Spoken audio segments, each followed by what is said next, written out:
What's up? Good morning. My name is Joel, and I get to be the pastor here at Three Creeks Church, and I'm just thrilled that you're here.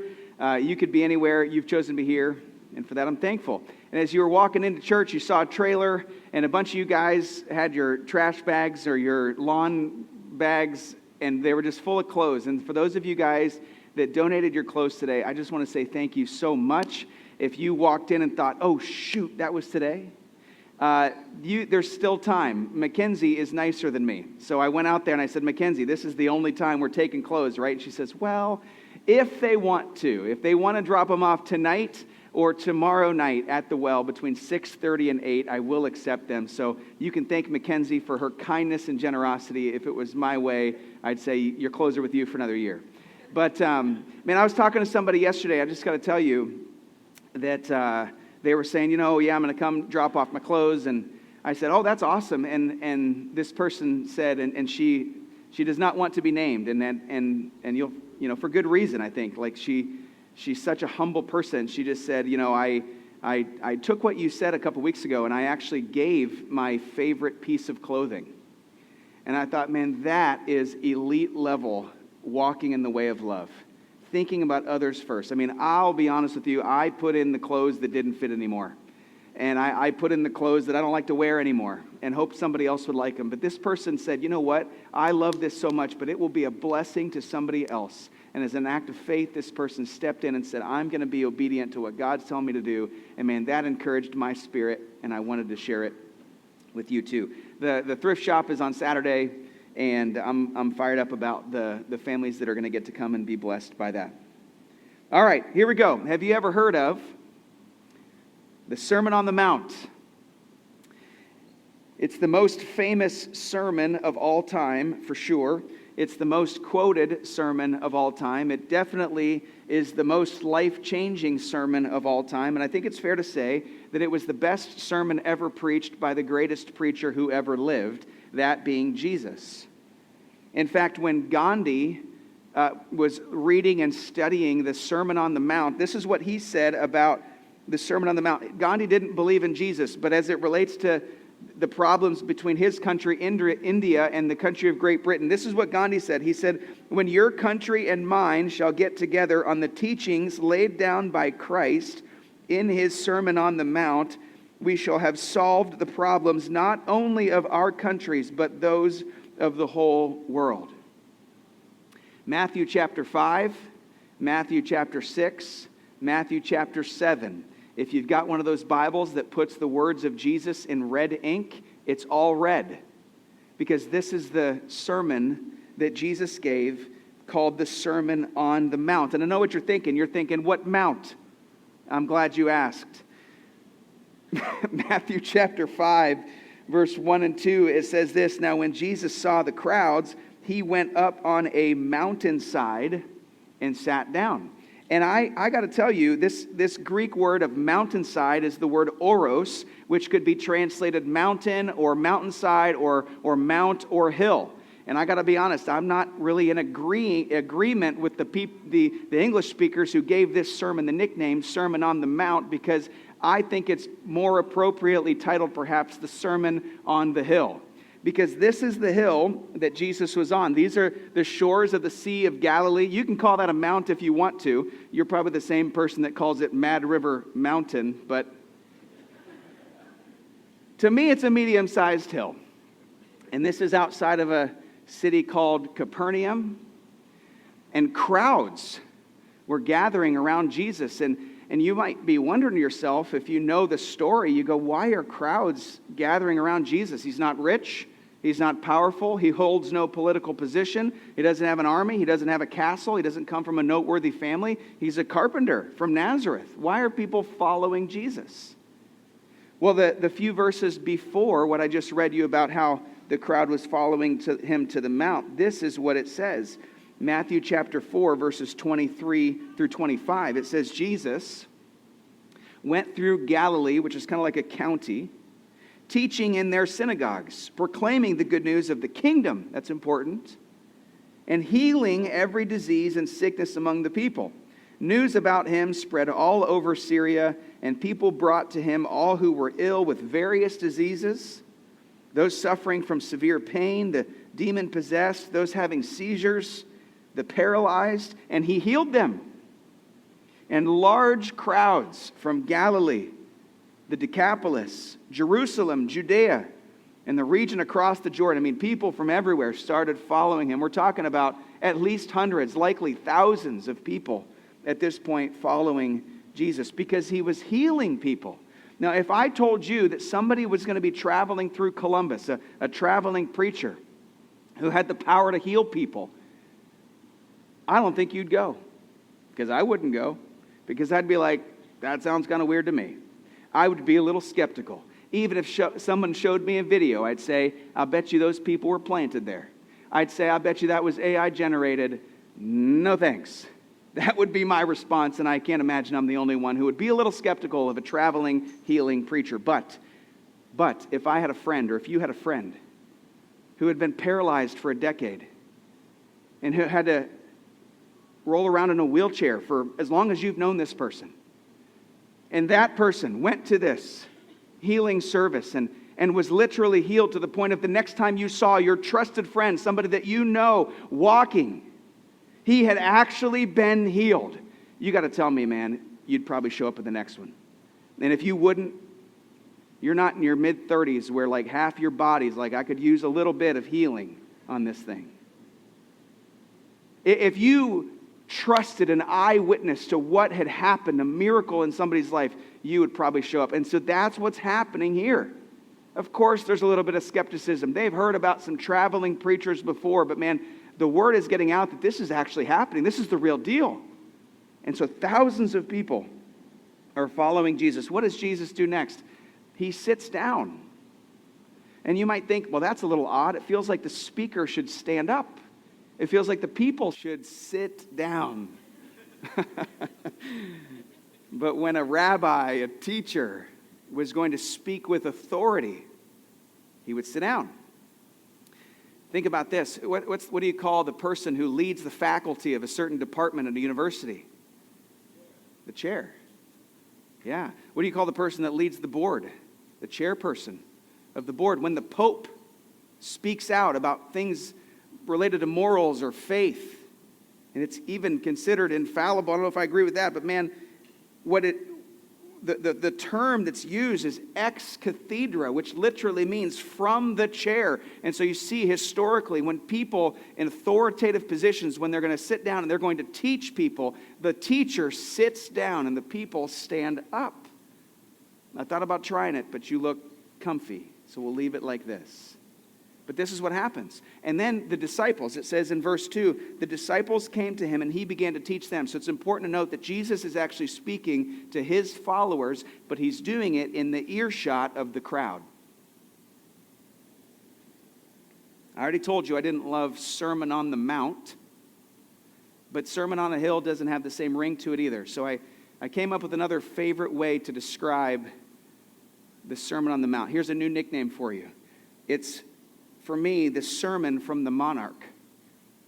It's a sermon from the king. Because the Sermon on the Mount is a message from a king about kingdom living to kingdom citizens. You see, there's a hope growing in the hearts of the crowd. There's this anticipation. For a long time, these Jews have been oppressed. And at this point in time, they're being oppressed by Rome. Rome is taxing them. Rome is oppressing them. And they're looking at Jesus and they're going, wait a minute. Some of what he's doing is lining up with what we've heard this deliverer will look like. Could he be him? Could he be the deliverer? Could he be the conquering king that frees us from the oppression of Rome? There's also a little bit of confusion because they're going, wait a minute, this guy doesn't have an army. He doesn't have any weapons. He doesn't own any castles. Jesus is going to talk a lot about a kingdom here. And it's going to simultaneously grow this anticipation in their hearts, but also increase this confusion in their hearts because this kingdom, Jesus is going to say, man, this kingdom looks so different than what you think it's going to look like. It is going to be upside down to what you think it should look like. And he doesn't wait until the end of the sermon to tell them that. He doesn't have this big, long talk that captures their attention at the end, throws them a curveball and says, oh, this is actually what the kingdom's really like. Man, he opens with it. He opens with a description of the upside-down kingdom. This is what he says The disciples come in, the crowds can hear. Blessed are the poor in spirit, for theirs is the kingdom of heaven. And blessed are those who mourn, for they will be comforted. And blessed are the meek, for they will inherit the earth. And blessed are those who hunger and thirst for righteousness, for they will be filled. Blessed are the merciful, for they will be shown mercy. Blessed are the pure in heart, for they will see God. Blessed are the peacemakers, for they will be called children of God. And blessed are those who are persecuted because of righteousness. Blessed are those who are persecuted because of righteousness, for theirs is the kingdom of heaven.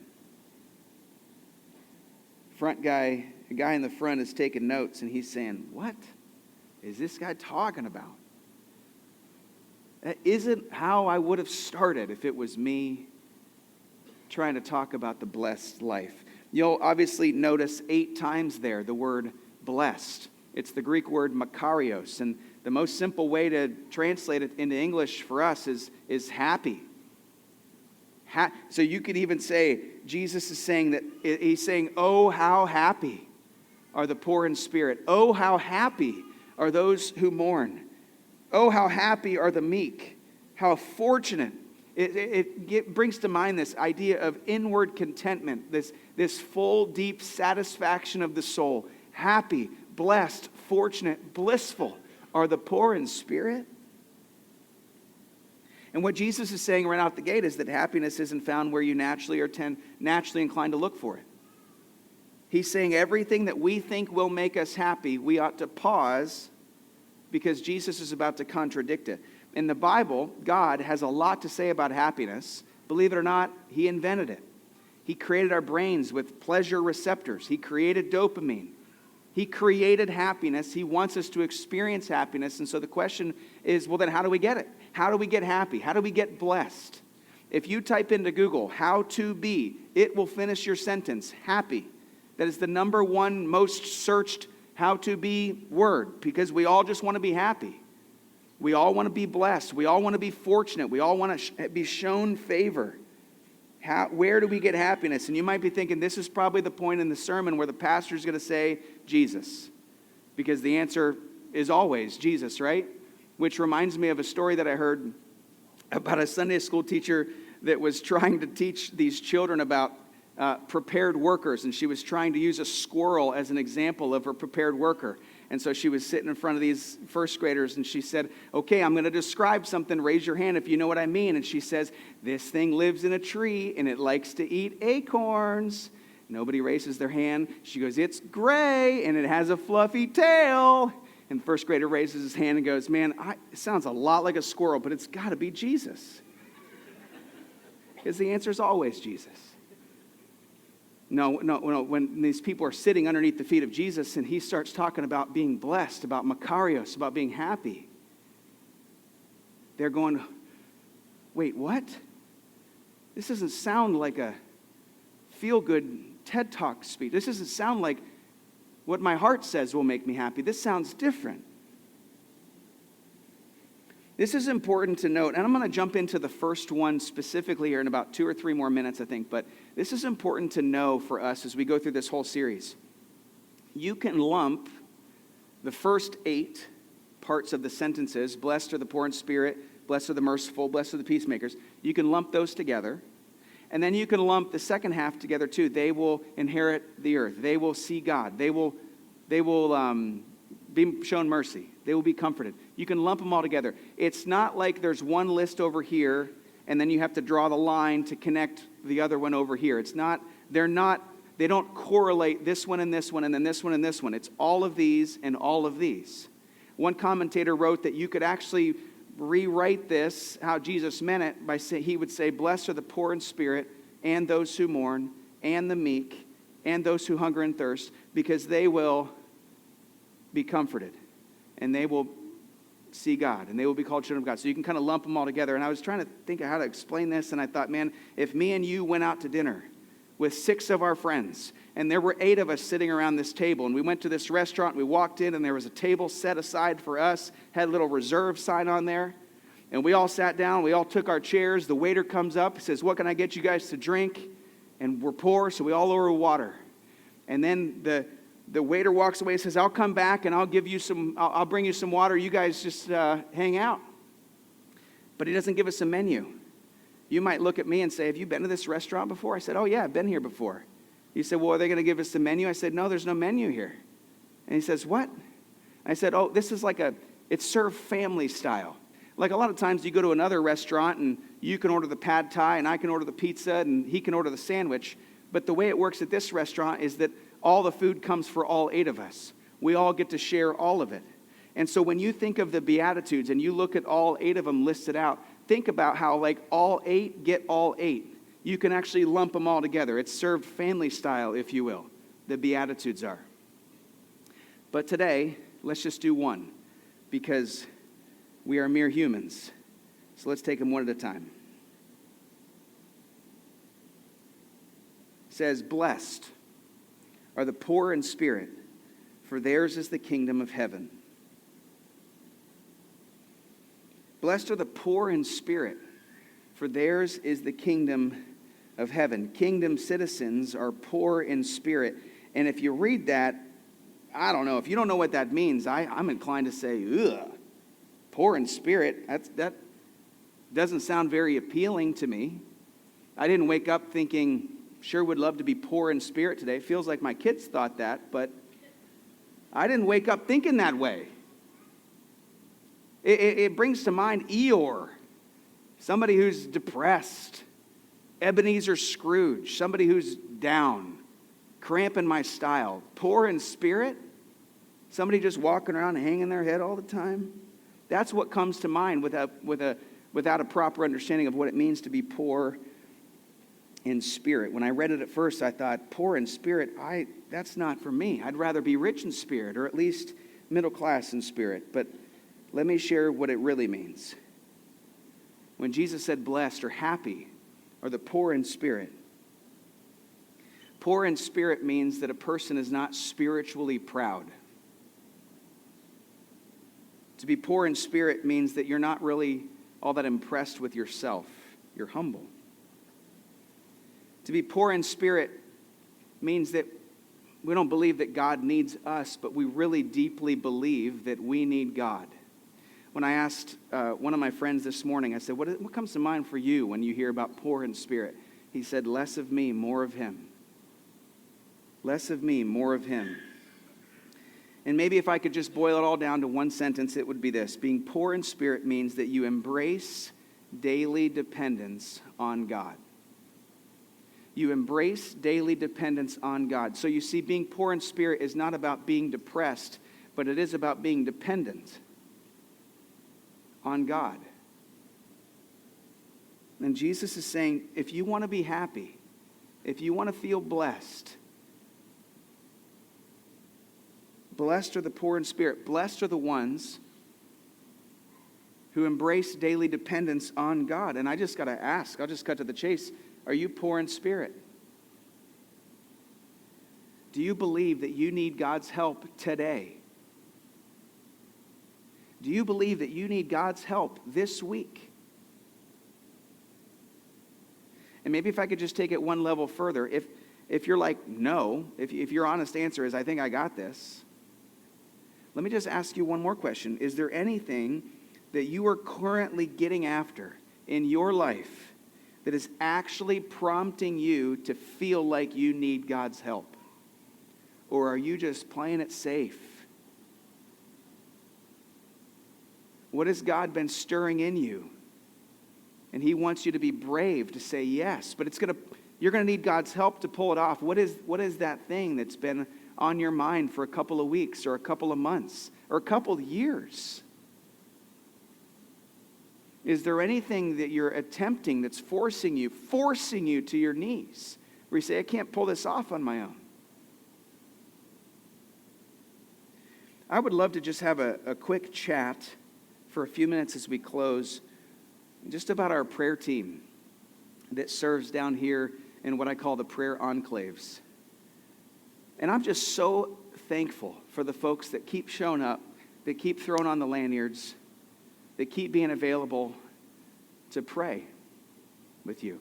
And there have been times where there's a long line, and most of the time there's not. And I've been thinking about this, and we've had so many discussions over the years. And here's how they go. What if we put the prayer team in the back? What if we turned the lights on up a little bit more? What if we turned the music down a little bit more? What if we put the prayer team in the front? That way that, people can see that they're really there and they're available. I have an idea. What if we put them on the sides, right in the middle? We won't put them in the back. That's kind of weird, behind the curtain. We won't put them in the front because, it's little, you don't want everybody to see you. But, we put them on the sides, you can kind of see them out of your corner of your eye, but they're not, right up in your face. What if we, and then someone said, I got an idea. What if we had the prayer team put on light-up lanyards? Well, I don't know how much those cost, but we could try it. And then I said, you know what I think would help? What if we actually felt like we needed God's help? What if we actually felt like we needed God's help? Like we were attempting things where we needed God's help. What if we felt that way? What if we didn't feel so self-sufficient? What if we didn't feel like we had it all together? What if we felt poor in spirit? I'll bet you it wouldn't matter if the prayer team was back there, down here, on the sides, or outside. I'll bet you would pray if you felt like you needed God's help. And I'm not trying to say that this is the only place that you can pray or that you never pray. But what I am saying is this, is that if I'm taking the temperature of our prayer life by looking at how many people are coming up to pray with people at church, I'm concerned. And I would venture to say that we are poor in prayer. And I think we're poor in prayer because we're not poor in spirit. I think we're poor in prayer because we're not poor in spirit. And I've had this feeling recently where, man, I don't know if you've noticed, but there have been more people coming to church lately, and we've had a lot of visitors and people joining our church, and we're growing in width, but I'm concerned about growing in width if we're not going to grow in being poor in spirit. Because what are we inviting them into? Hey, come join us. We're pretty comfortable. We feel pretty self-sufficient, but you can join a community group. Is that really what the offer is? I long to be a church that is poor in spirit, that embraces daily dependence on God. I feel like there's this mental image that some of us have, me included, where if somebody steps up in the aisle and walks down, somebody steps in the aisle, walks down, and that there's this big flashing neon sign above their head that says, recently diagnosed with cancer, marriage is falling apart, experiencing a life crisis. I don't know how that became the prerequisite for coming up and needing prayer. There's this subconscious thought that the unhealthy people are coming up here to get prayer, but the truth is that the most healthy spiritual people in the church, the ones who know that they need God's help, are the one coming up here to pray. And so for me, if I see anybody come up here, there's a big sign above their head that's just saying, I need God's help. That's it. I need God's help. And I dream about the day in our church where people come up here and people pray, and then somebody comes up here, and then they end up meeting somebody in the hallway afterwards, and they say, hey, I saw you go up there for prayer. You must have something big going on this week. You got something pretty important going on in your life. And I just dream where we just go, no, it's a pretty regular week, but man, I just know I need God's help.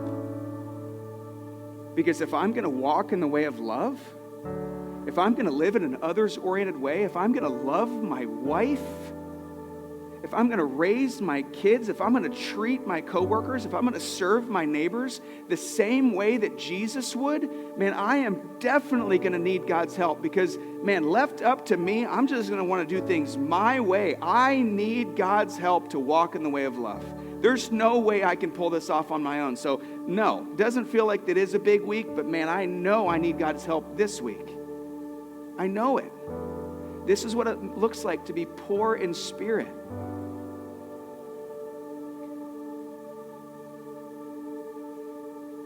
So what we're going to do for this series is we're just going to try to put a couple more people down here.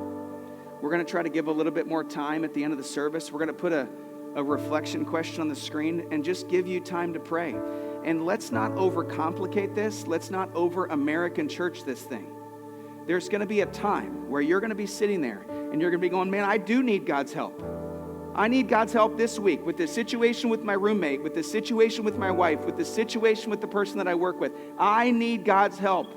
I need Him to soften my heart. I need Him to soften their heart. I need Him to help me get ready for this. I need grace. I need forgiveness. I need peace. I'm full of anxiety. I need God's help. And you're going to look down here and all the people are going to be taken. They're all going to be full. And you're going to be tempted to say, well, I guess it's not my day for prayer. And man, I don't overcomplicate this and don't American church this thing so much that you miss out. Look to your right, look to your left. And if you see somebody that you know, maybe, I know it sounds crazy, somebody that you don't know. And you just go, man, they're all full down there, but I just know that I need God's help. Will you contend for that with me? Will you go to the Lord with me? Will you pray for me? Because I need God's help. Do you believe you need God's help? Do you really believe that you need Him, that you need His wisdom, that you need His strength, that you need His peace? Man, the blessed life, according to Jesus, starts with knowing deep in our guts that we don't have what it takes on our own, that we can't pull it off, that we need His help. The Bible says over and over that God's power is made perfect in weakness, which means that we experience God's power when we're poor in spirit, daily depending on God's help. So here's my closing question. Megan, will you throw that up there? In what area of your life do I really need God's help, or do you really need God's help? I'm just going to let that sit. You're going to get 3 minutes to think about it. We're not going to rush out of here. And the prayer team's going to come down here, and if you'd like to pray with somebody, they're here. And in 3 or 4 minutes, we'll sing a song as we close our service and time together. But man, I just want to be a people that is poor in spirit and that depends on God. Will you pray with me? Lord, as we reflect on this question, by your Spirit, would you fill our minds with the answer? I know the answer is probably different for every person here. Would you personalize it? Would you speak to us? What is it that you want to help us with? Would you give us the courage to ask for it? In Jesus' name, amen. Thanks for watching. To find out more about our church, about when and where we meet, about joining a group, about serving on a team, about giving online, you can find all of it at threecreekschurch.com.